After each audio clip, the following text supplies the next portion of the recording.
அம்மா, நான் எத்தனை தடவைமா சொல்றது? எனக்கு பல்லட்டூர்ல இருந்து எந்த பொண்ணையும் பார்க்காதீங்கன்னுட்டு. நான் பட்டணத்துல படிச்சு அங்கேயே வேலை செய்யறவன். எனக்கு போய் இந்த மாதிரி கிராமத்து பொண்ணை பாக்குறீங்களேம்மா. என் ரேஞ்ச் என்ன? நான் அங்க 10-15 பேரோட பழகுவேன். அவங்க முன்னாடிலாம் இதான் என் மனைவின்னு சொல்லி அந்த பொண்ணை நான் இன்ட்ரடியூஸ் பண்ண முடியுமா? என் நிலைமை என்ன ஆறுதுமா? எனக்கு வேண்டாமா அந்த பொண்ணு. டேய், ஏன்டா அப்படிலாம் சொல்கிற? அந்த ஷைலஜா பொண்ணு ரொம்ப நல்ல பொண்ணு தெரியுமா? எல்லாரையும் அனுசரிச்சுக்கிட்டு எல்லா வேலையும் செய்வா. உனக்கு ஏற்ற பொண்ணு அவ தான். அவளை கல்யாணம் பண்ணிக்கோ. உன் வாழ்க்கை ரொம்ப ரொம்ப நல்லா இருக்கும்டா. உன்னை நல்லா பார்த்துப்பா. அம்மா சொல்கிறது கேளுடா. அம்மா, உனக்கு சொன்னா புரிய மாட்டேங்குதுமா. டேய், உனக்கு தாண்டா அர்த்தம் ஆகலை. நான் கரெக்டாக தான் இருக்கேன். ஷைலஜாவை கல்யாணம் பண்ணிக்கோ. அம்மா சொல்கிறத கேளு. உன் வாழ்க்கை ரொம்ப ரொம்ப அழகாக மாறும் அப்படின்னு துர்கா அம்மா அவங்க பையன் பிரசாதா ஷைலஜாவை கல்யாணம் பண்ணிக்க ஒத்துக்க வச்சாங்க. 2 பேருக்கும் நல்லபடியாக கல்யாணம் வந்தது. பிரசாத் ஷைலஜாவை பட்டணத்துக்கு கூட்டிகிட்டு வந்தார். என்னங்க, அத்தை சொன்னாங்கங்க உங்களுக்கு பூரினா ரொம்ப பிடிக்குமாமே. அதான் சுட சுடன்னு பூரி எடுத்துட்டு வந்திருக்கேன். இதை சாப்பிட்டுட்டு உங்கள் வேலையை பாருங்கங்க.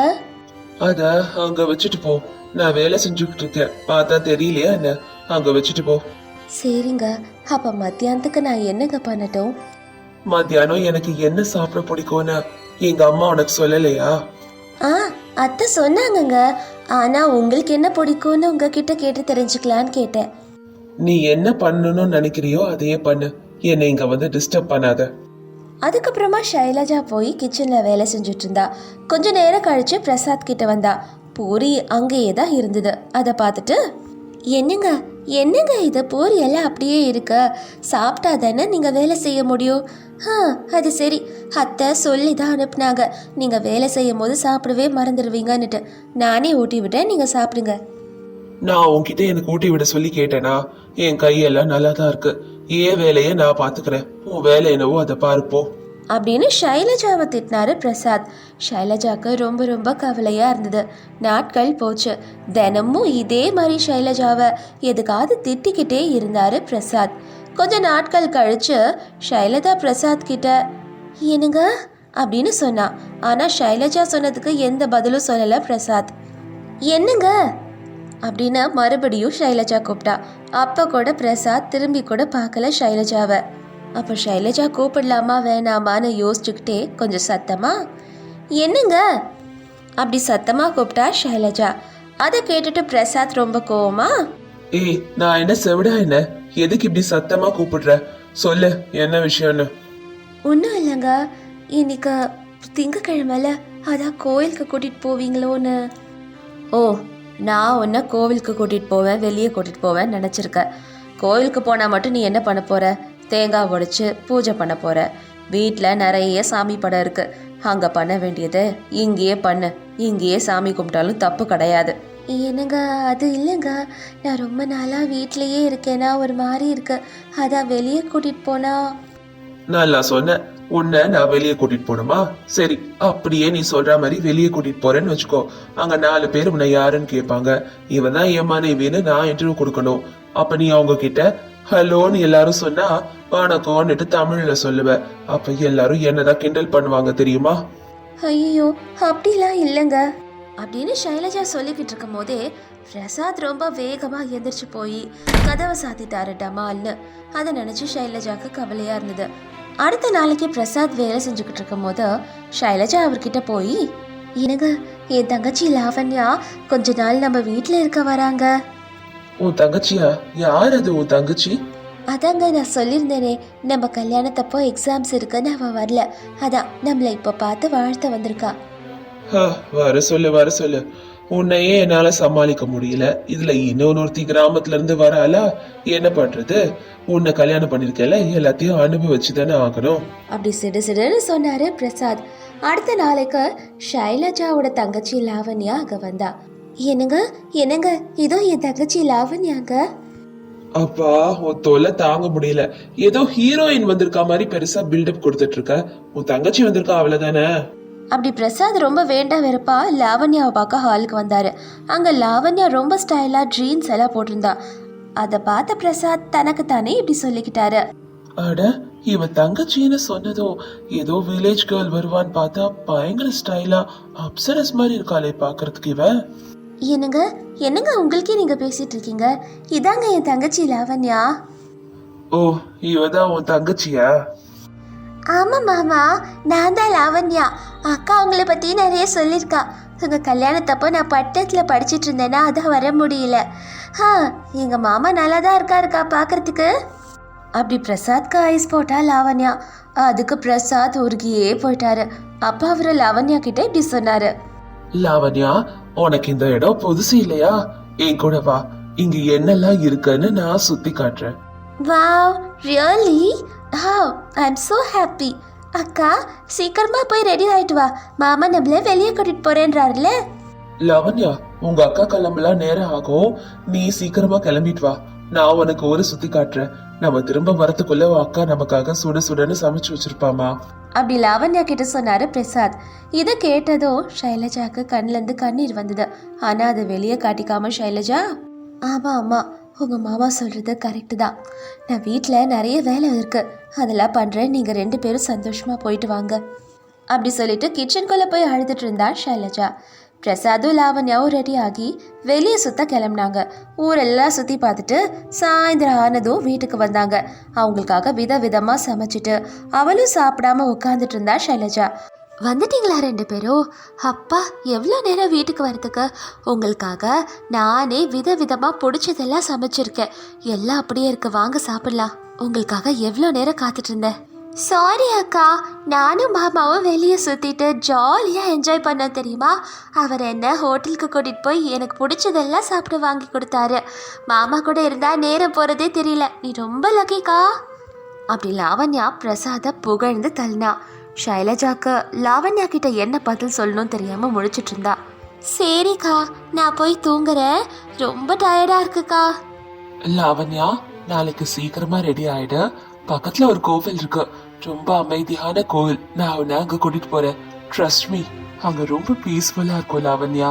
நீ ஒரு தடவை அங்க போயிட்டேன்னா அங்கே இருக்கணும்னு தோணும் தெரியுமா? ஓகே மாமா. அப்படி லாவண்யா சொல்லிட்டு தூங்க போயிட்டா. பிரசாத் ரொம்ப சந்தோஷமா இருக்கா மாதிரி தெரிஞ்சது ஷைலஜாக்கு. அடுத்த நாள் காலையில எந்திரிச்சோன்னே பிரசாத் லாவண்யாவை கோவிலுக்கு கூட்டிட்டு போனாரு. இப்படி தினமும் லாவண்யாவோட சுத்துறது, அவளை ஷாப்பிங்க்கு கூட்டிட்டு போறது, ஊர் சுத்துற கூட்டிட்டு போறதுன்னுட்டு இருந்தாரு. கொஞ்ச நாட்கள் கழிச்சு லாவண்யாவும் பிரசாதும் ஒருத்தர் கால் இருந்துச்சாங்க. கல்யாணம் பண்ணிக்கணும்னு நினைச்சாங்க. கோவில்ல 2 பேரும் கல்யாணம் பண்ணிக்கிட்டு வீட்டுல ஷைலஜா முன்னாடி வந்து நின்னாங்க. இவங்களை இந்த கோலத்துல பார்த்த ஷைலஜாக்கு நெஞ்சே வெடிச்சிருச்சு. லாவண்யா, என்ன பண்ணிருக்க? உன்னை என்ன பண்ற பாரு. அப்படி லாவண்யாவை அடிக்க போனா ஷைலஜா. அப்ப பிரசாத், இப்ப அவ என்னோட வைஃப், அவளை அடிச்சனா அவ்வளவுதான். நான் என்ன பாவம் பண்ண உனக்கு? என் வாழ்க்கையை எப்படி பண்ணிட்டேடி, உன்னை பார்த்தாலே அடிக்கணும் போல தோணுது அப்படின்னு ஷைலஜா அழுதா. அப்ப லாவண்யா, கூல் அக்கா கூல், எதுக்கு இப்படி டென்ஷன் ஆயிட்டு இருக்க? உன்னை பத்தி எல்லாமே மாமா சொல்லிட்டாரு. எவ்வளோ நாள் தான் உன்னை பிடிக்காம அவர் உன் கூட இருப்பாரு. 10வது கிளாஸ் படிச்ச உனக்கு இன்ஜினியரிங் படிச்ச ஏன் மாமா கேக்குதா? நீ போய் சமையல் வேலையை பாரு, நான் மாமாவோட இருக்கேன். அப்படி லாவண்யா பிரசாத கூட்டிட்டு ரூம்குள்ள போயிட்டா. ஷைலஜாக்கு மனசே உடைஞ்சு போயிடுச்சு. அவ புலம்புனா இப்படி, கடவுளே, நான் என்ன தப்பு பண்ணிட்டேன்றதுக்காக எனக்கு இவ்வளோ பெரிய பாரத்தை கொடுத்துருக்க, இவ்வளோ கஷ்டங்களை கொடுக்குற அப்படின்னு ஷைலஜா அழுதுகிட்டே இருந்தா. அடுத்த நாள் லாவண்யா ஷைலஜா கிட்ட பெரிய சண்டை போட்டா. எதுக்கு லாவண்யாவோட சண்டை போடுற? அவ என்னோட மனைவி, நீ இந்த வீட்டு வேலைக்காரி. ஓரமா கிச்சன்ல உட்காந்து எல்லா வேலையும் செஞ்சுட்டு அங்கேயே தூங்கு, இல்லைன்னா வீட்டை விட்டு வெளியே போ. நான் எதுக்குங்க வெளியே போகணும்? இது என்னோட வீடு, நீங்க என்னோட கணவருங்க. எல்லாம் என்ன சொல்லணும்? இவ உங்க கூட ஊர் சுத்தணும்னு வந்த போதே அப்பவே தடுத்துருக்கணும். ஏண்டி, உன் அக்கா வாழ்க்கையை கெடுக்கனே இங்க வந்திருக்கியா அப்படின்னு ஷைலஜா லாவண்யாவை அடிக்க கையை ஓங்குனா. அப்ப பிரசாத், ஷைலஜா, உனக்கு சொன்னா புரியவே புரியாதுல்ல அப்படின்னு பிரசாத் ஷைலஜாவை அரைஞ்சாரு. என்னங்க, நீங்க என்ன திட்டுங்க, அடிங்க, என்ன வேணா பண்ணுங்க, ஆனா இவ மட்டும் இந்த வீட்டில் இருக்கக்கூடாது. ஓ, இந்த வீட்டில் இருக்க எனக்கு உரிமை இல்லையா? ஆனா அதை சொல்றதுக்கு நீ யாரு? என்னது, நான் யாரா? நான் யாரா? அப்படி லாவண்யாவை அடிக்க போனா ஷைலஜா. அப்ப பிரசாதும் லாவண்யாவும் நல்ல ஷைலஜாவை போட்டு அடிச்சு ரோட்டுக்கு தள்ளி விட்டாங்க. இன்னொரு தடவை இந்த வீட்டுக்குள்ள வரணும்னு நினைச்ச, என்ன பண்ணுவேன்னு எனக்கே தெரியாது, போ. அப்படின்னு பிரசாத் ஷைலஜாவை அனுப்பிட்டாரு வெளியே. ஷைலஜாக்கு எங்கே போகிறதுனே தெரியல. ஒரு சின்ன ஹோட்டல் ஒன்று பார்த்து அங்கே போய், சார் ரொம்ப பசிக்குது சார், சாப்பிட ஏதாவது இருந்தால் கொடுங்க சார். இங்க பாருமா, புரியுது உன் பசியெல்லாம். ஆனா எனக்கே இங்க குக் பண்றதுக்கு யாரும் இல்ல. நானே க்ளோஸ் பண்ணிட்டு போலாமான் இருக்கேன். என்னென்ன பண்ண சொல்ற? சார் நான் வேணா சமைக்கட்டுமா சார்? எனக்கு கூட பசிக்குது சார். என்னது, நீ நல்லா சமைப்பியா? சரிம்மா, அப்பனா போய் சமைச்சு காட்டு, எனக்கு கூட டேஸ்ட் பண்ணணும்னு இருக்கு. அப்படின்னு ஷைலஜா போய் சமைக்க ஆரம்பிச்சா. அவள் செஞ்ச சமையல் அந்த ஹோட்டல் ஓனருக்கு ரொம்ப பிடிச்சிருந்தது. அன்னிலேருந்து ஷைலஜாவையே ஹோட்டலில் வேலை செய்ய சொன்னார் அந்த ஓனர். அவள் வாழ்க்கை ஓரளவுக்கு போயிட்டு இருந்தது. இந்த பக்கம் பிரசாதும் லாவண்யாவும் இருக்கிற காசு எல்லாத்தையும் கரைச்சி இஷ்டத்துக்கு வாழ்ந்துக்கிட்டு இருந்தாங்க. இஷ்டமான இடத்துக்கு போனாங்க. காசு எல்லாம் கரைஞ்சி கடன் வாங்கியிருந்தாரு பிரசாத். கடைக்கார வீட்டுக்கு வந்து, இங்க பாருப்பா பிரசாத், வீட்டு ரெண்ட் கொடுத்தா 6 மாசம் ஆகுது, ஞாபகம் இருக்குல்ல? அது போக இல்லாம நீ ஊர்ல வேற ஏதோ கடன் வாங்கியிருக்கியாமே. தினமும் யாராவது வந்து பிரசாத் எங்க காசு கொடுக்கணும்னு ஏன் உயிரை வாங்குறாங்க. முதல்ல இந்த வீட்டை விட்டு நீ கிளம்புப்பா, வேற வீடை பாத்துக்கோ. அப்படி அந்த ஹவுஸ் ஓனர் லாவண்யாவையும் பிரசாத்தையும் வீட்டை விட்டே அனுப்பிட்டாரு. பிரசாத்தும் லாவண்யாவும் வேலை இல்லாமல், சாப்பாடு இல்லாமல், காசு இல்லாமல், வீடு இல்லாமல் ரோட்டில் திரிஞ்சுக்கிட்டு இருந்தாங்க. அப்போ பெரிய ஹோட்டலில் வேலை செய்கிற ஷைலஜாவை பார்த்துட்டு, அக்கா அப்படின்னு லாவண்யா கூப்பிட்டா. அவங்கள பார்த்துட்டு ஷைலஜா அவங்கக்கிட்ட வந்து, என்ன ஆச்சு உங்கள் 2 பேருக்கும்? பார்க்குறதுக்கே வேறு மாதிரி இருக்கீங்க, இந்த அவதாரம்லாம் என்ன? அப்போ லாவண்யா நடந்த எல்லா விஷயத்தையும் ஷைலஜா கிட்ட சொன்னா. நீ செஞ்ச பாவம் உன்னை சும்மா விடல பாத்தியா, எந்த நிலைமைக்கு கொண்டு வந்திருக்குன்னு. என்னை வீட்டை விட்டு அனுப்புனீங்க. ஆனால் நான் இந்த ஹோட்டல்லையே ஒரு பணி மனுஷியாக சேர்ந்து இப்போ ஹோட்டல் பார்ட்னராகவே மாறியிருக்கேன். ஏன்னா நல்லாவே சம்பாதிக்கிறேன். சரி இந்தாங்க, இந்த காசை கொஞ்சம் எடுத்துக்கோங்க, எங்கேயாவது போய் வாழ்ந்துக்கோங்க, என் கண்ணில் மட்டும் படாதீங்க அப்படின்னு ஷைலஜா சொன்னா. என்னதான் இவ்வளோ துரோகம் பண்ணியிருந்தாலும் அவள் நல்லா இருக்கணும்னு அவளுக்கு காசு கொடுத்த ஷைலஜாவை பார்த்து வெக்கப்பட்டு தலை குடிஞ்சா. டேய் பாலு, நமக்கு சம்மர் ஹாலிடேஸ் ஆரம்பிச்சிருச்சு. இனி நமக்கு எல்லாமே கொண்டாட்டம் தான். நம்ம ஜாலியா என்ஜாய் பண்ணும்.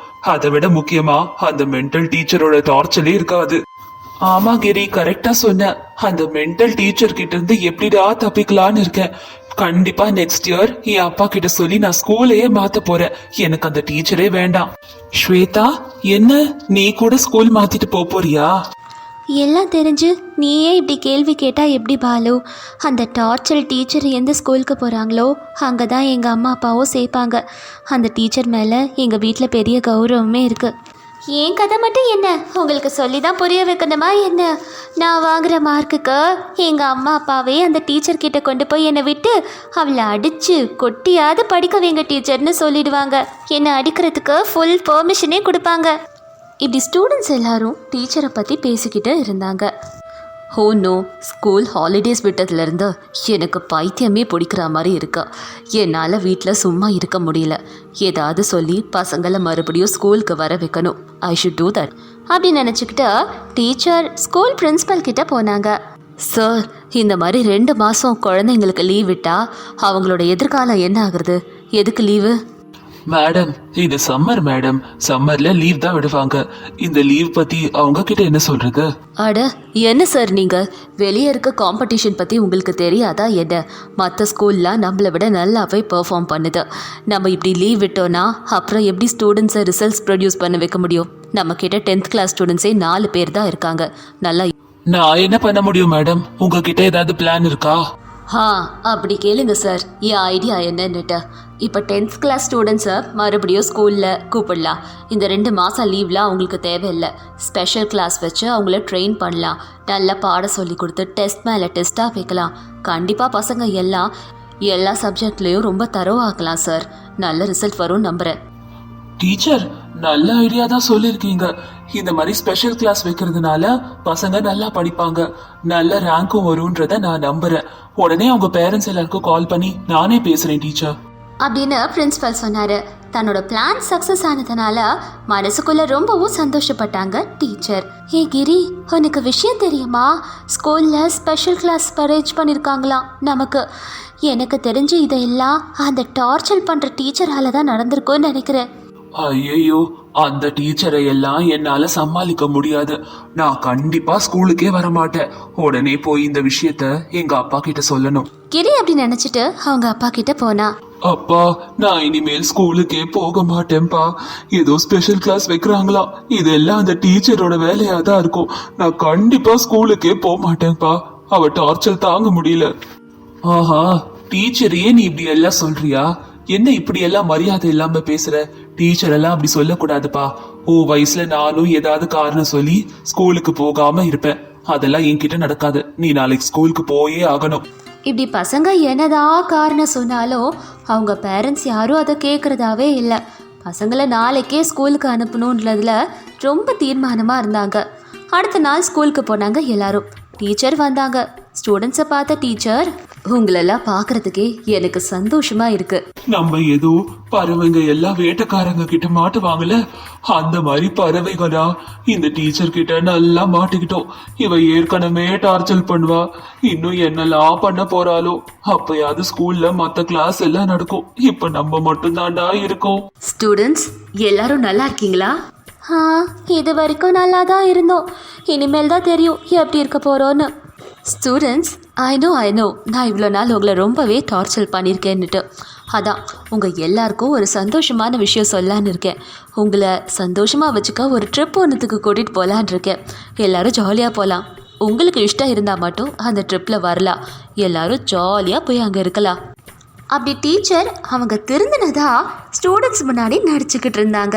அதை எல்லாத்தையும் நம்பினாங்க ஸ்டூடெண்ட்ஸ். அதை கேட்டு அவங்க சந்தோஷமும் பட்டாங்க. டீச்சர் மாறிட்டாங்கடா, பாவம் இல்லை இப்போ அந்த டீச்சர். அப்படா நம்ம எல்லாரும் டீச்சரோட ட்ரிப்புக்கு போலாமா? நம்ம போலாம்.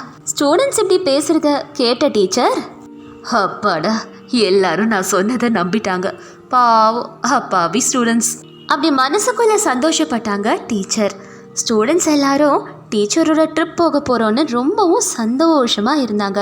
டீச்சர் பிரின்ஸிபல் கிட்ட போய், பிரின்ஸிபல் சார், நான் ஸ்டூடெண்ட்ஸ் எல்லாரையும் ஒரு 4 நாள் ட்ரிப்புக்கு கூட்டிகிட்டு போகலான் இருக்கேன்.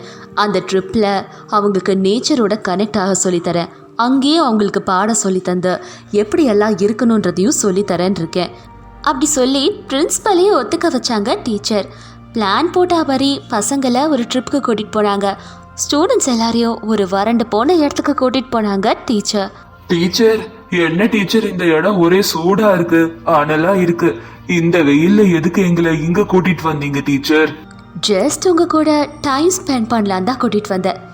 அவங்க பேசினது ஸ்டூடெண்ட்ஸ் யாருக்குமே புரியல. கொஞ்ச தூரத்துல ஒரு சக்கர வாகனம் ஒன்று இருந்தது. அதை பார்த்து, ஹாய், அங்கே பாரு வண்டி இருக்கு, அதில் உட்காந்து எல்லாரும் சவாரி பண்ணோன்னா ஜாலியா இருக்கும்ல. இந்த வெயில்ல நம்ம எல்லாரும் செத்து சுண்ணா பாடுவோம். ஸ்டூடெண்ட்ஸ், எனக்கு கூட அந்த வண்டியில சவாரி பண்ணும் போல இருக்கு. மேடம், ஆனால் எங்கள் குதிரையோ இல்லை மாடோ இல்லையே மேடம். அதை கட்டினா தானே சவாரி பண்ண முடியும். அதான் நீங்கள் எல்லாரும் இருக்கீங்களே, என்னை ஒரு ராணி மாதிரி அதில் உட்கார வச்சு எல்லா இடத்துக்கும் சவாரி கொண்டு போங்க. ஒழுங்கா பண்ணுங்க, இல்லைன்னா தொலைச்சு. டீச்சர் அப்படி சொல்லிட்டு அந்த வண்டியில் போய் உட்காந்துக்கிட்டாங்க. ஸ்டூடெண்ட்ஸ் 4 பேரும் 4 பக்கத்தில் நின்று வண்டியை தள்ளிக்கிட்டு இருந்தாங்க. என்ன ஸ்டூடெண்ட்ஸ், நீங்கள் ராணியை இந்த மாதிரி ஒரு வண்டியில் உட்கார வச்சு நீங்கள் என்ன பல்லக்கில் தூக்கிட்டு போகிற மாதிரி தூக்கிட்டு போயிட்டுருக்கீங்க. அப்போனா எனக்கு சலாம் போட வேணாம் எல்லாரும்? மகாராணி ஷைலஜா கி ஜெய், மகாராணி ஷைலஜா கி ஜெய். அப்படி பசங்க வெயிலில் செப்பல் கூட போடாமல் வண்டியை தள்ளிட்டு இருந்தாங்க. ஸ்வாதி, ரொம்ப வெயிலாக இருக்கு, நீ வந்து கொஞ்சம் கொடை பிடி. சரிங்க டீச்சர். உடனே ஸ்வாதி வந்து டீச்சருக்கு கொடை பிடிச்சா. கொஞ்சம் தூரம் போனதுக்கு அப்புறமா டீச்சர் வண்டியை நிப்பாட்ட சொன்னாங்க. அப்போ ஸ்டூடெண்ட்ஸ் இப்படி பேசிக்கிட்டாங்க. எனக்கு ரொம்ப தாகமா இருக்குடா. எனக்கு கூட ரொம்ப தாகமா இருக்குடா. ஸ்டூடெண்ட்ஸ், இந்தாங்க ஒரு கிளாஸ் வாட்டர் உங்களுக்கு நான் தரேன். யாருக்கு தாகமாக இருக்கோ அவங்க மட்டும்தான் இதை குடிக்கணும். அப்படி ஒரு கிளாஸ் வாட்டர் மட்டும்தான் நான் தருவேன், புரிஞ்சதில்ல? அப்படி ஒரே ஒரு கிளாஸ் வாட்டர் மட்டும்தான் கொடுத்தாங்க டீச்சர். ஸ்டூடெண்ட்ஸ் எல்லாரும் நான் தான் முதல்ல குடிப்பேன், இல்லை நான் தான் குடிப்பேன்னு சண்டை போட்டாங்க. அப்போது தண்ணி கீழே சிந்திருச்சு, கீழே கொட்டிடுச்சு. அப்போ டீச்சர், பேட் லக் ஸ்டூடெண்ட்ஸ், ஆனால் அவங்க ஃபைட் எனக்கு ரொம்ப பிடிச்சிருக்கு. அப்படி சிரிச்சுக்கிட்டு இருந்தாங்க டீச்சர். அதுக்கப்புறம் அவங்களுக்கு வயிறு நிறைய சாப்பாடு போட்டாங்க. பரவாயில்லடா, டீச்சர் என்னதான் நம்மளை டார்ச்சர் பண்ணாலும் நல்லா வயிறு நிறைய சாப்பாடு போட்டாங்க. என் வயிறு ஃபுல்லாக இருக்கு. ஒரு அடி கூட என்னால் எடுத்து வச்சு நடக்க முடியாது. எனக்கு கூட அப்படிதான் இருக்கு. அவங்க பேசுறத கவனிச்ச டீச்சர், ஸ்டூடெண்ட்ஸ் எல்லாரும் நல்லா சாப்பிட்டீங்களே, சரி சீக்கிரமா எல்லாரும் இங்கே வாங்க. அப்படி ஸ்டூடெண்ட்ஸ் எல்லாரையும் கூப்பிட்டு பாம்பை காட்டினாங்க டீச்சர். பாம்புக்கு பயந்து இங்கே அங்கன்னு தெரிச்சு ஓடினாங்க ஸ்டூடெண்ட்ஸ். பாவம் ஓடி ஓடி எல்லாரும் டயர்ட் ஆயிட்டாங்க. அப்படியே சாயந்தரம் ஆச்சு. அந்த இடத்துல எந்த அளவுக்கு சூடாக வெயில் இருக்குமோ சாயந்தரம் ஆனால் அந்த அளவுக்கு குளிரும் ஜாஸ்தியாக இருக்கும். ஸ்டூடெண்ட்ஸ் எல்லாரும் நான் சொல்கிற இடத்துல தான் தூங்கணும், இல்லைன்னா அவங்க எல்லாரையும் இங்கேயே விட்டுட்டு நான் போயிடுவேன். டீச்சர் அப்படி சொன்னதுனால பயந்து போன ஸ்டூடெண்ட்ஸ் எல்லாரும் அந்த கொசு கடியிலேயே அங்கேயே தூங்குனாங்க. பூச்சி கொசு எல்லாம் கடிச்சு அவங்களுக்கு ரத்தம் வந்தது. அதை பார்த்து சந்தோஷப்பட்டாங்க டீச்சர். அப்போ டீச்சர் இப்படி சொன்னாங்க, தேங்க் காட் ஸ்டூடெண்ட்ஸ், உங்களை இப்படி பார்க்குறதுல எனக்கு எவ்வளோ சந்தோஷமாக இருக்குது தெரியுமா? இங்கே பாருங்கள், நாளைக்கு எல்லாரும் இந்த இடத்த விட்டு நம்ம கிளம்ப போகிறோம். வீட்டில் போய் நான் இப்படி பண்ணேன் அப்படி பண்ணேன்னு சொன்னீங்க, என்னை பற்றி தெரியும்ல. நோ மேடம், நாங்கள் எதுவும் சொல்ல மாட்டோம், ப்ராமிஸாக சொல்ல மாட்டோம். அப்படி டீச்சர் ஸ்டூடெண்ட்ஸ் எல்லாரையும் மிரட்டி வச்சுருந்தாங்க. இங்கே நடந்த விஷயத்தில் வீட்டில் சொல்லக்கூடாதுன்னு சொல்லியிருந்தாங்க. வீட்டுக்கு போனாங்க ஸ்டூடெண்ட்ஸ். வீட்டில் அவங்களுக்கு கிடச்சிருந்த கொசு கடியெல்லாம் பார்த்துட்டு, என்னடா என்னாச்சு, ரத்தமா இருக்கு, ஏன் பயந்து போயிருக்க? அப்படி அந்த பையனோட அப்பா அவனை மிரட்டி கேட்கவும் அதுக்கு அவன், அப்பா நாங்க எல்லாரும் அந்த டீச்சர் பத்தி உங்ககிட்ட முன்னாடியே சொன்னோப்பா. அந்த இடத்துக்கு கூட்டிட்டு போய் எங்களை ரொம்ப டார்ச்சர் பண்ணிட்டாங்கப்பா அவங்க. அப்படி ஸ்டூடெண்ட்ஸ் எல்லாம் அழுதுகிட்டே அங்கே நடந்த எல்லா டார்ச்சரையும் அவங்களோட பேரண்ட்ஸ் கிட்ட சொன்னாங்க. என் பையனை இப்படி எல்லாம் கொடுமைப்படுத்திருக்காங்களா?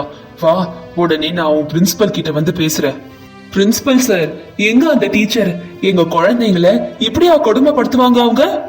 சாரி சார், எனக்கும் இப்பதான் அந்த டீச்சர் பத்தி தெரிய வந்தது. அவங்க இப்படி சாடிஸ்டா இருப்பாங்கன்னு நான் நினைச்சு கூட பார்க்கல.